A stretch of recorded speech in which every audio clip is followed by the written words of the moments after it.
The last 5 champions have been 2019 Raptors, then 2020 Lakers, 2021 the Bucks, 2022 Warriors, 2023 Nuggets. We haven't seen a super team win since 2018. And that was when the last repeat happened as well. 2017, 2018, Golden State Warriors. That was when I think the last real super team existed, was the Golden State Warriors. In 2017, 2018 with Steph, KD, Clay, Dre, But it's been interesting kind of the downfall of the super team. We've seen the Nets they didn't perform when they had KD, Kyrie, and James Harden. The Warriors themselves, injuries in the 2019 finals, they lost. They went to the finals, but they lost to a healthy, solidly constructed team, right? So a super team hasn't won since 2018, and a repeat hasn't happened in 5-6 years. And the past 5 champions have had 1 to 2 all-stars on each team, older veterans who have bought into a role, and a consistent offense and defense throughout the regular season and in the playoffs. It's just, I talked about it in my last video. It's not the sexiest answer. It's not the most fun answer that a good championship team is a team with 1 to 2 leaders, very talented guys, a bunch of other role players, consistent offense and defense. That's not the fun answer, but that's what it is, right? You get the exceptions of the super team like the KD Warriors, right? And looking at this season, I don't know who's going to win. There's not really a super team right now currently. I mean, if you look at the Clippers and the Suns, maybe you look at those as super teams.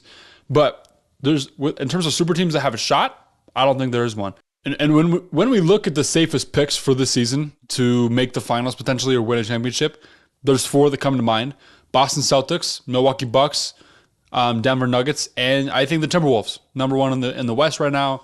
Really solid. They fit the criteria of all-stars, older veterans who bought in a role, consistent offense and defense, just really, really good. So the one thing that lacks with the Timberwolves there is playoff experience. Every other team there, 3 of those teams have made the finals in the last 4 years, and 2 of them have won championships in the last 5 years. So Timberwolves are there because Anna's a superstar.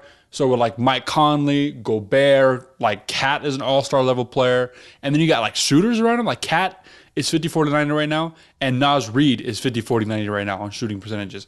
There's no doubt that they make a playoff run, a deep playoff run, barring injury this season. I don't think there's anybody who can really stop them. Even last season, the Nuggets beat them in the first round, 4-1. But they still said, as a collective whole, they still said that the Timberwolves were their hardest matchup, which I think is hilarious. And people kind of freaked out about that. Let me talk about that for a sec. People kind of freaked out about that because it was oh, what? But the Suns took 2 games off of you, and that should have been the hardest. Just because they win 2 games doesn't mean it was the hardest matchup. You're still playing 5 games, and those 5 games could have been harder than the 6 games they played against the Warriors, or against the Suns, excuse me. Does that make sense? And so Ant just kind of fell over, hurt his hip pretty bad. I don't know if it's a fracture. I know it was a big bruise. He was kind of limping off. I want to see how he heals. Barring injury, I think that the Timberwolves make a deep playoff run. And that's the word. That word is why we are where we are today. It's because injuries ruined the Warriors dynasty with KD. All the Raptors had to do in that series in the finals in 2019, stay healthy, and they win the series. That's it. They did that. Often enough, the healthiest teams are the winners. 2020, LeBron and AD are healthy, championship. 2021, Giannis and Drew are healthy, championship. 2022, Steph and Draymond are healthy, championship. Mainly just Steph for that. It all really just takes Steph to win a championship, honestly. And last season, Jamal and Jokic are healthy, championship. So I talked about it before, but what do super teams now look like? You might be able to say the Celtics, maybe the Bucks. I think a super team is a team who has 3 all-star or / MVP caliber players. The Celtics, Drew Holiday's good. He's been an all-star. Kristaps Porzingis is injured. He's been an all-star before, but is that really a super team? When we're talking about super team, we're talking about Warriors. Not even the Spurs. I don't even think the Spurs really count as a super team.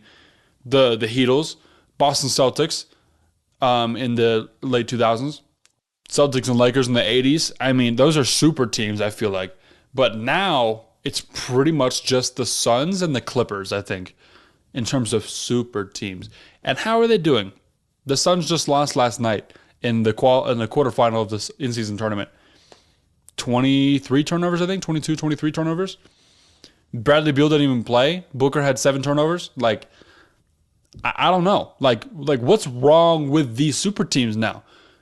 They have chemistry problems. They have health problems. Sometimes they have depth problems. I mean, like, money is a real thing. So, like, if your superstars are not taking a pay cut, like in the Phoenix situation, then you're going to have Ketabets Diop playing a lot of minutes for you guys, which is like, Yusuf Nurkic he got fouled. He almost got fouled out last night. Eric Gordon's playing heavy minutes. I don't even know how the players in the Suns line up, and KD and Book sometimes just aren't enough. I don't know. Then you have a solid team like the Lakers, who I wouldn't even qualify as a super team, but they definitely qualify as a championship team. 1 or 2 All-Stars, older veterans who have bought into a role, consistent offense and defense. They shut the Phoenix Suns down last night. Like, shut them down. And this wasn't turnovers by the Suns, like, oh, bad pass. Like, I thought you were going to cut that way and I missed. No, this was like Cam Reddish, Torian Prince, like, deflection, steal, we out. Like, it was extremely impressive. I want to see how many steals the Lakers had. I haven't looked at that yet. But, like, do I think the idea of a super team is dead? No. I just think the state of the NBA right now doesn't favor them as much as it does the, like, I don't want to say the normal archetype of team, but the winning archetype of team, honestly. Championship caliber teams.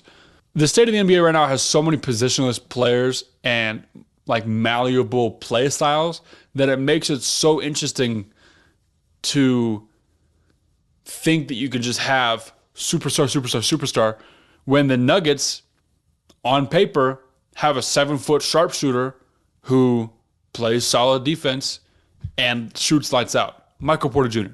He's like, yeah, he's not even the third best player. It's like Jokic, Murray, Gordon, and then the 7-foot sharpshooter. He's like 6'10", but I'm going to say that for emphasis.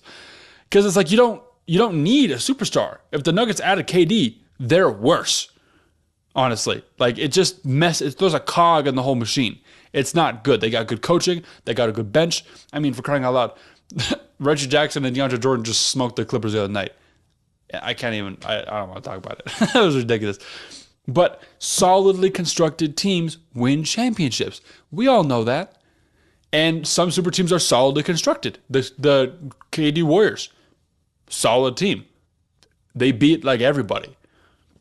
And that just isn't happening anymore. I'm not going to say it's not going to happen ever again. Like, I'm not saying it's extinct, but for right now, they're pretty much dead. They're non-existent right now. So we'll have to see how it goes forward in later years, I guess. I don't know. I mean, if Dame went to, like, the Heat, I don't even think that's a super team. Dame on the Bucks isn't a super team, and they have multiple All-Stars, but I don't think it's a super team. So it's very interesting to see the state of the NBA, how far we've come in the past 10 years into the shift kind of heavily into it from the Heat and then the Warriors and then the Nets, even though that didn't work out. And now we're kind of the decline. Small market teams are doing good. Minnesota, Denver. You know, it's very, very interesting to see how that works out. So, yeah, new podcast is up right now. If you go look at it right now, it is up. Had a fun time talking about the in-season tournament and my predictions for later. But, man, yeah, super teams, man. Not really sad to see them go, but they'll be back probably. They always will be. It's always a couple years. We'll see how it goes. Maybe somebody goes to, like, 2 Hall of Famers go to the Spurs with Victor and something happens. I don't know. Watch that work out. I promise you that'd be freaking crazy. But let me know what y'all comments are, thoughts on super teams. If I missed a super team, whatever you think a super team is, I think the Suns and the Clippers are pretty much the only super teams we have right now. And the Clippers is, like, light on the super team subject. It's not a super team. It's just Harden and Westbrook and their how many seasons they've played. So Suns is a little more super team-ish in terms of the construction. But let me know what you guys think about super teams, what my take, how my take was. But, yeah, that's all we got for today.